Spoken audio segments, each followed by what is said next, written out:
ਅੱਛਾ ਵੀ ਬੱਚਿਓ, ਅੱਜ ਜਿਹੜਾ ਸਾਡਾ ਬੜਾ ਇੰਟਰਸਟਿੰਗ ਜਿਹਾ ਟੌਪਿਕ ਹੈ, ਇਹ ਜਨਾਬ ਰੀਆ ਕਿੱਥੇ ਨਿਕਲ ਆਏ ਜੇ। ਅਤੇ ਖੈਰ ਇਹਦੇ ਬਾਰੇ 'ਚ ਤੁਹਾਨੂੰ ਮੈਂ ਪਹਿਲੇ ਨਹੀਂ ਦੱਸਾਂਗਾ, ਲੇਕਿਨ ਇੱਕ ਤੁਹਾਡੇ ਤੋਂ ਆਗਾਜ਼ ਕਰਨਾ ਮੈਂ ਇੱਕ ਮਿਸਾਲ ਤੋਂ। ਮੁਬੀਨ ਸਾਹਿਬ, ਈਸ਼ਾ, ਫਾਰ ਐਗਜ਼ਾਮਪਲ ਇੱਕ 20 ਮੰਜ਼ਲਾ ਉੱਚੀ ਇਮਾਰਤ ਹੈ। ਅੱਛਾ, ਇੱਕ 20 ਮੰਜ਼ਲਾ ਉੱਚੀ ਇਮਾਰਤ ਹੈ, ਉਹਦੇ ਇੱਕ ਬਿਲਡਿੰਗ ਹੈ, ਇੱਕ ਬਿਲਡਿੰਗ ਨਾਲ ਹੈ। ਤਕਰੀਬਨ ਸਮਝ ਲਓ ਕਿ ਵਿੱਚ ਜਿਸ ਤਰ੍ਹਾਂ ਦੋ ਬਿਲਡਿੰਗਾਂ ਦੇ ਦਰਮਿਆਨ ਵਕਫਾ ਨਹੀਂ ਹੁੰਦਾ, ਉਹਦੇ ਦਰਮਿਆਨ ਦੇ ਵਿੱਚ ਉਸ ਬਿਲਡਿੰਗ ਤੋਂ ਉਸ ਬਿਲਡਿੰਗ 'ਤੇ ਜਾਣ ਲਈ ਇੱਕ 2 ਫੁੱਟ ਚੌੜਾ ਫੱਟਾ ਹੈ, ਜਿਹਦੇ ਨਾਲ ਤੁਸੀਂ ਇਸ ਬਿਲਡਿੰਗ ਤੋਂ ਉਸ ਬਿਲਡਿੰਗ 'ਤੇ ਜਾਣਾ ਹੈ। ਇਮਾਰਤ ਉੱਚੀ ਹੈ 20 ਮੰਜ਼ਲਾ, ਸਾਡਾ ਘਰ ਹੈ 2 ਮੰਜ਼ਲਾ ਹੈ, ਅਤੇ 20 ਮੰਜ਼ਲਾ ਉੱਚੀ ਇਮਾਰਤ ਹੈ। ਥੱਲੇ ਸੜਕਾਂ ਨੇ, ਮਤਲਬ ਗੱਡੀਆਂ ਚੱਲ ਰਹੀਆਂ ਨੇ, ਬਹੁਤ ਗਹਿਰਾਈ ਹੈ। ਅੱਛਾ ਜੀ, ਤੁਹਾਨੂੰ ਆਖਿਆ ਜਾਏ ਤੇ ਫੱਟਾ ਚੌੜਾ ਹੈ 2 ਫੁੱਟ। 2 ਫੁੱਟ ਕਿੰਨਾ ਹੁੰਦਾ ਆਈਡੀਆ ਹੈ? 2 ਫੁੱਟ ਪੈਰ ਚੌੜਾਈ ਆਈ ਥਿੰਕ, ਮਤਲਬ ਕਿ ਜਿੰਨਾ ਕੁ ਵੀ ਇੰਨਾ ਚੌੜਾ ਹੋਏਗਾ, ਇੰਨਾ ਇਹ ਮਤਲਬ ਸਕੇਲ ਚੌੜਾਈ ਨਹੀਂ, ਲੌਂਗ ਤੇ ਉਹਨੇ ਮਤਲਬ ਇਸ ਬਿਲਡਿੰਗ ਤੋਂ ਉਸ ਬਿਲਡਿੰਗ ਤੱਕ ਹੈ ਹੀ ਹੈ, ਲੇਕਿਨ ਚੌੜਾਈ ਉਹਦੀ 2 ਫੁੱਟ। ਮਤਲਬ ਤੁਹਾਨੂੰ ਆਖਿਆ ਜਾਏ ਕਿ ਇਸ ਬਿਲਡਿੰਗ ਤੋਂ ਕ੍ਰਾਸ ਕਰਕੇ ਉਸ ਬਿਲਡਿੰਗ 'ਤੇ ਜਾਣਾ, ਜਾਓਗੇ? 20 ਮੰਜ਼ਲਾ ਉੱਚੀ ਇਮਾਰਤ ਹੈ। ਪਹਿਲੇ ਚੜ੍ਹ ਕੇ ਤੇ ਵੇਖ ਲਿਓ। ਨਹੀਂ ਮਤਲਬ ਸਿੰਪਲ ਜੀ, ਮਤਲਬ ਫਾਰ ਐਗਜ਼ਾਮਪਲ ਉੱਤੇ ਹੀ ਬੈਠੇ ਆ ਨਾ, ਮਜ਼ਾਕ 'ਚ ਨਾ ਪਾਓ। ਮਤਲਬ ਸਿੰਪਲ ਜੀ ਗੱਲ ਹੈ, 2 ਫੁੱਟ ਚੌੜਾ ਹੈ। ਜਾਏਗੀ? ਐਡਵੈਂਚਰ ਕਰਨ ਦਾ ਸ਼ੌਕ ਹੈ। ਨਹੀਂ, ਐਡਵੈਂਚਰ ਕਰਨ ਦਾ ਸ਼ੌਕ ਹੈ, ਲੇਕਿਨ ਉਹਦੇ ਕੌਨਸੀਕੁਐਂਸਿਸ ਵੀ ਨੇ ਨਾ ਜੀ। ਟੁੱਟ ਵੀ ਸਕਦਾ, ਨਹੀਂ ਟੁੱਟ ਨਹੀਂ ਸਕਦਾ। ਮਤਲਬ ਇਹ ਹੀ ਹੈ ਕਿ ਫਾਰ ਐਗਜ਼ਾਮਪਲ ਤੁਸੀਂ ਕਿਸੇ ਹਾਈਟ ਤੋਂ ਜਦੋਂ ਦੇਖੋ, ਮੈਂ ਤੁਹਾਨੂੰ ਇੱਕ ਮਿਸਾਲ ਦੇਣਾ। ਜਦੋਂ ਤੁਸੀਂ ਇੱਥੇ ਬੰਨੇ 'ਤੇ ਚੱਲ ਰਹੇ ਹੋ, ਠੀਕ ਹੈ, ਹਾਂ, ਮਤਲਬ ਅਸੀਂ ਮੋਟਰਸਾਈਕਲ ਚਲਾ ਰਹੇ ਹਾਂ, ਮੋਟਰਸਾਈਕਲ ਦੀ ਜਗ੍ਹਾ 'ਤੇ ਇੰਨੀ ਕੀ ਘਿਰਨੀ ਹੁੰਦੀ ਹੈ ਨਾ, ਅਤੇ ਅਸੀਂ ਸਿੱਧੇ ਜਾ ਰਹੇ ਹੁੰਦੇ ਹਾਂ, ਕੋਈ ਇਸ਼ੂ ਨਹੀਂ, ਭਾਵੇਂ ਮਤਲਬ ਦਰਮਿਆਨ ਉਹਦੀ ਛੋਟੀ ਜਿਹੀ ਫੱਟੀ ਉੱਥੇ ਹੀ ਚੱਲਦੇ ਜਾਂਦੇ ਹਾਂ। ਲੇਕਿਨ ਜੋ ਹੀ ਮੋਟਰਸਾਈਕਲ ਪੈਲੀਆਂ ਦੇ ਬੰਨੇ 'ਤੇ ਚੱਲਦੀ ਹੈ ਅਤੇ ਉੱਥੇ ਸਾਨੂੰ ਡਰ ਲੱਗਦਾ ਹੈ। ਅਤੇ ਕਿਆ ਮਤਲਬ 20 ਮੰਜ਼ਲਾ ਉੱਚੀ ਇਮਾਰਤ ਤੋਂ ਤੁਸੀਂ ਇੱਕ ਬਿਲਡਿੰਗ ਤੋਂ ਦੂਸਰੀ ਬਿਲਡਿੰਗ 'ਤੇ ਜਾਣਾ ਹੈ, ਅਤੇ ਕਿਆ ਤੁਸੀਂ ਚੱਲੋਗੇ? ਨਹੀਂ। ਕਿਉਂ?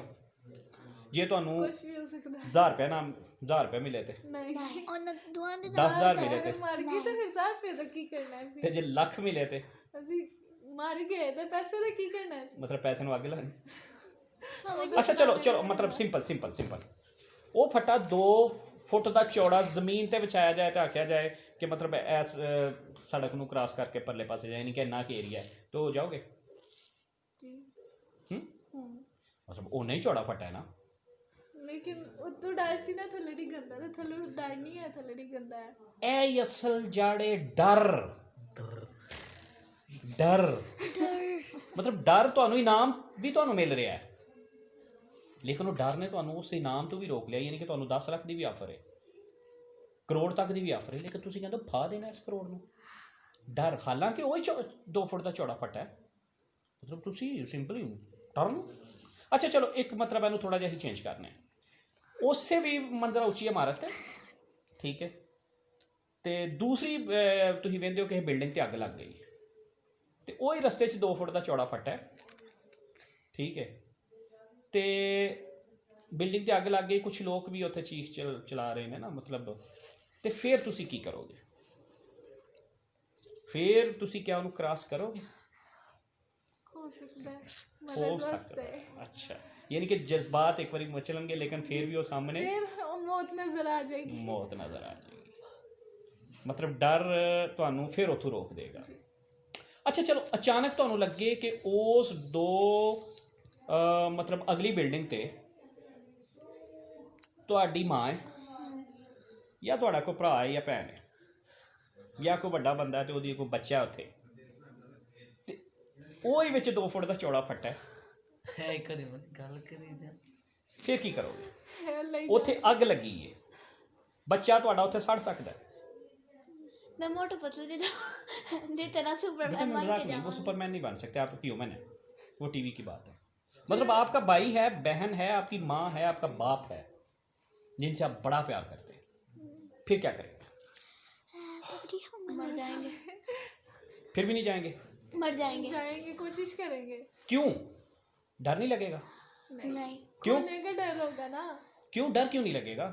کیونکہ ان کو کھانے کا ڈر ہوگا. کیونکہ ہمارے دل میں بھائی پھر بھی آپ بھی تو مر سکتے ہیں. نہیں، ہمارے دل میں یہی ہوگا کہ ہم نے آگے جانا ہے، ہمیں ڈرنا نہیں. پیار کے لیے تو کچھ تو بھی پھر ڈر کیوں نہیں لگا؟ جگہ تو وہی ہے. لیکن جگہ وہی ہے، پہلے ہم نے گزرنا تھا کسی وجہ کے بغیر. ہاں اب بہت بڑی وجہ آ گئی ہے، اس کے لیے تو گزرنا ہی پڑے گا. تو پہلے وجہ 10 لاکھ تو پہلے مل رہا تھا. وہ پیسے ہمیں کی کرنے پیسے کی نہ اچھا جانے نے. مطلب پہلے آپ 10 لاکھ آپ کو مل رہا ہے، آپ گر سکتے ہو. اب بھی تو آپ گر سکتے ہو.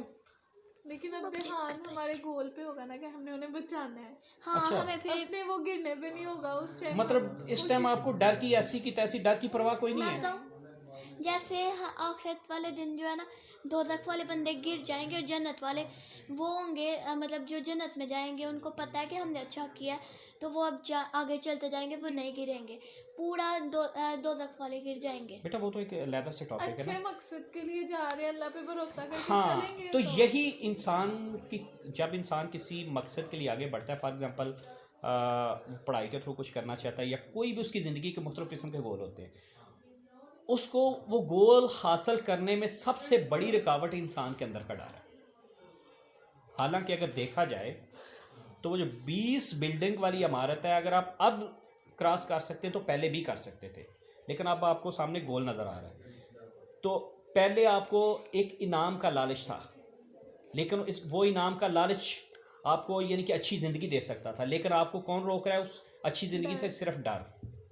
یعنی کہ اگر آپ کامیاب ہونا چاہتے ہیں تو اس ڈر کو دل سے نکالنا ہوگا. 20 منزلہ عمارت 2 فٹ چوڑا پھٹا، اگر آپ زمین پہ چل سکتے ہیں تو اوپر بھی چل سکتے ہیں، کوئی ایشو نہیں ہے، لیکن اندر ڈر ہے. اگر آپ اچھی زندگی حاصل کرنا چاہتے ہیں، اگر آپ کچھ پانا چاہتے ہیں، اگر آپ کامیابی حاصل کرنا چاہتے ہیں، تو سب سے جو بری چیز آپ کے اندر پھنس چکی ہے وہ ڈر ہے. اس ڈر کو نکالنا ہوگا. یہ ڈر مختلف چیزوں میں مطلب آپ کے رکاوٹ بن سکتا ہے. فار ایگزامپل آپ کسی کے سامنے بولنا چاہتے ہیں، لیکن اس ڈر کی بیسس پہ کہ وہ کیا کہے گا. وہ کہے گا عائشہ کی تو آواز بڑی پتلی ہے، وہ کہے گا عائشہ تو چیخیں مارتی ہے، وہ کہے گا کہ مطلب عائشہ کو تو مطلب کھڑے ہونے کا نہیں پتا کہ کس طرح کھڑا ہونا ہے، عائشہ کو تو سپیلنگ صحیح نہیں آتے. ٹھیک ہے، یہ مختلف چیزیں یہ ڈر روکتا ہے. اگر آپ زندگی میں کچھ کرنا چاہتے ہو تو یہ اندر والا ڈر نکال دو.